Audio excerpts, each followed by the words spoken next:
So first of all, excuse the nasal sound. I'm a little sick, but pushing onwards. Secondly, I usually try not to go from the official canon.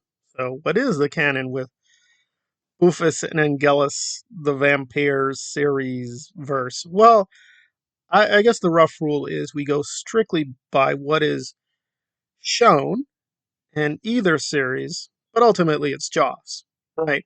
So if Joss says this is true, it is true. So that's technically the official canon. What we see in either show and what Joss says is the case. And the two always don't link up. So if Joss says something that's not what we see, I usually go with what we see. So this is unofficial fan canon, but people put in some work, so I want to not devalue what happened.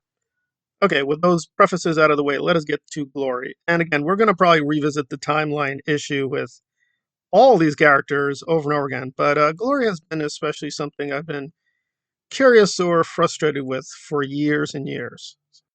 It goes without saying there will be very minor spoilers. I don't want to try to ruin most of the stories in Buffy, but we have to do at least a little bit of going back and forth with the prior seasons and maybe a little season 6. Why is this the case? Well, when the series started off, not that anybody remembers or cares, remember that there's an intro that says that Buffy will stand alone against the vampires. Of course, she doesn't really stand alone even in season 1, but we'll put that to one side. So she definitely doesn't stand alone from seasons 1 to 4. But Buffy is a chosen one. She repeats that in season 4, so apparently that is her role in the mythology. But there are some apocalypses, not just apocalypse, that don't really involve her as the Slayer. She is the one who stops the apocalyptic threat, right? She stops Adam, season 4, and stops Glory, season 5, but they're not really vampires. They're not tied to the Hellmouth, as far as we know. So are they part of the prophecy? And what is the prophecy? I mean, technically, the prophecy was only really her, the Master, and the Hellmouth, at least season 1. But we can stretch things out. Maybe the prophecies, right? Angelus or Angelus, season 2, although that's a little tricky because, I mean, technically, being brutal, if Buffy was killed off early in season 2, there would not be an apocalypse. So that's the big problem that the Joss and the writers didn't think through. Like, well, wait a minute. I mean, technically, she caused the apocalypse, so maybe kill her off. But there we go.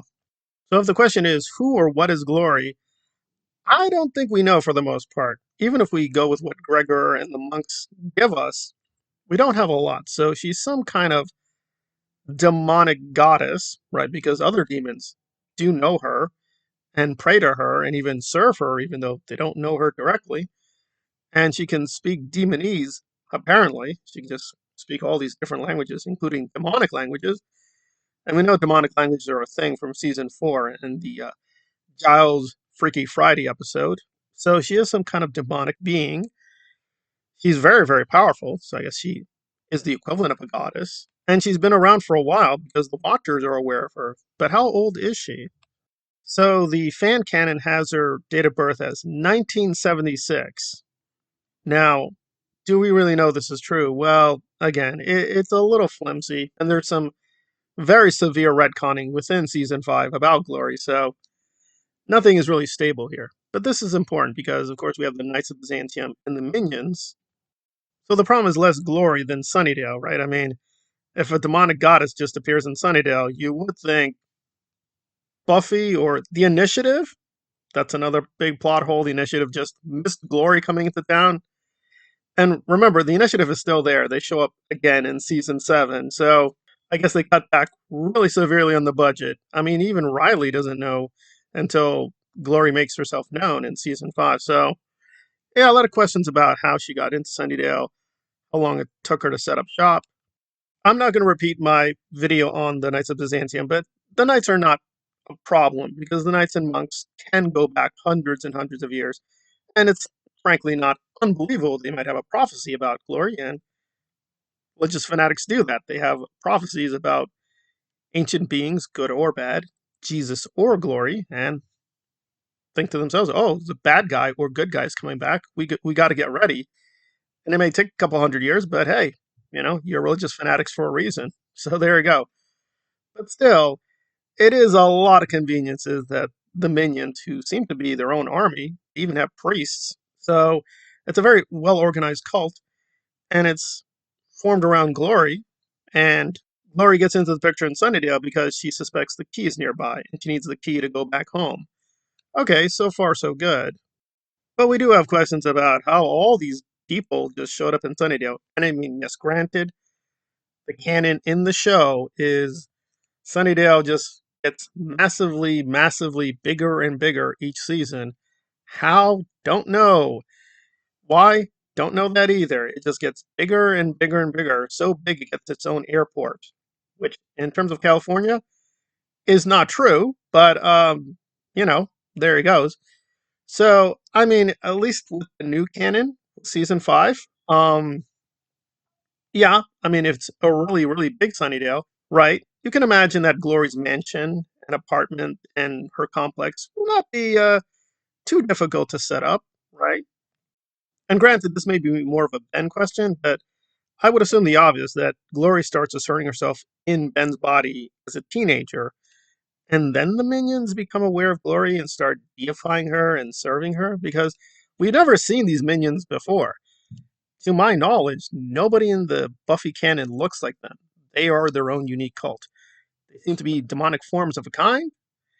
They are men and women, because we see several female minions. One of them speaks to Ben, canonically. So this is a fairly large demonic population.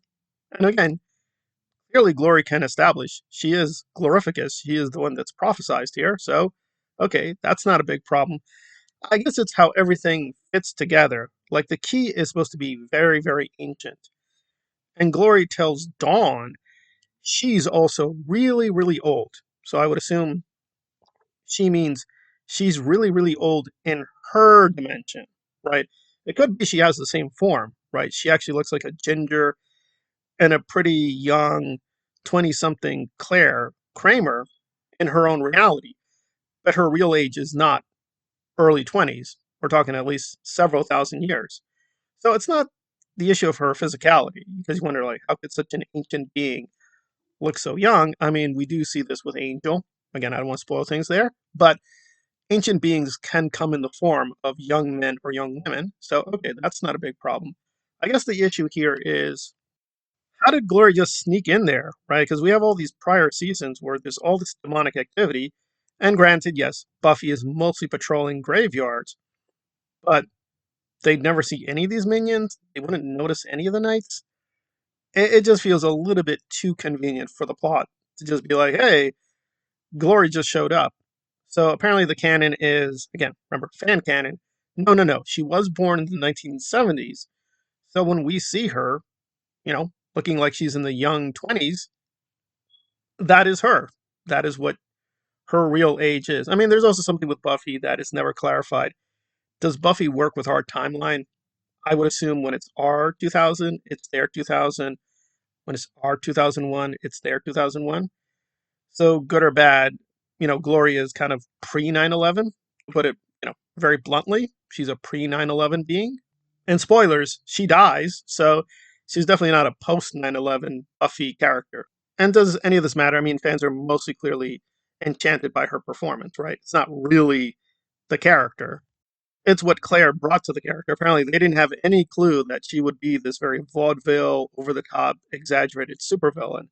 That's something that Claire brought in with her audition, and they just went with it, which was a good idea. So there's just a lot of questions and puzzles, because they do set up Dawn with Restless. I know a lot of people think that Dawn also appears out of nowhere. No, they definitely planned Dawn for a while. Whedon has been on the record. He wanted Buffy to have a young sister. So Dawn was always on the agenda. Gloria seems more like something just added on. And frankly, as the season kept moving forward, they just kept adding more and more lore to her.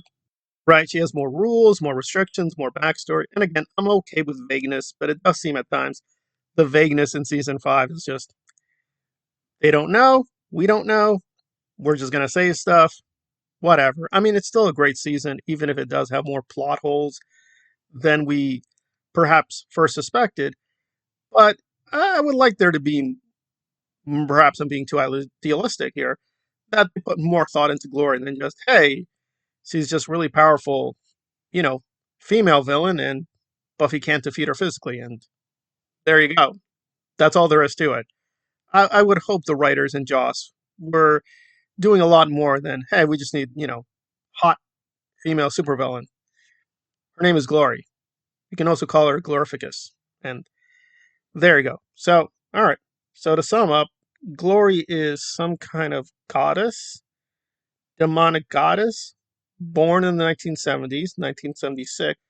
So when we encounter her, she is presumably, because season 5 began in the year 2000, she would have to be between 24 to 25, which obviously is Claire's actual age too. So there you go. And she is what she is. She's very powerful, but also very ignorant. And there we go. So if you're ever curious, like who or what is Glory, at least one major issue has been taken care of. She is in her early 20s or mid 20s. I mean, she's technically 25. So maybe she got to the mid 20s when she died. There you go. 25 and dead. Wish you could have lasted longer, Glory. But there we are.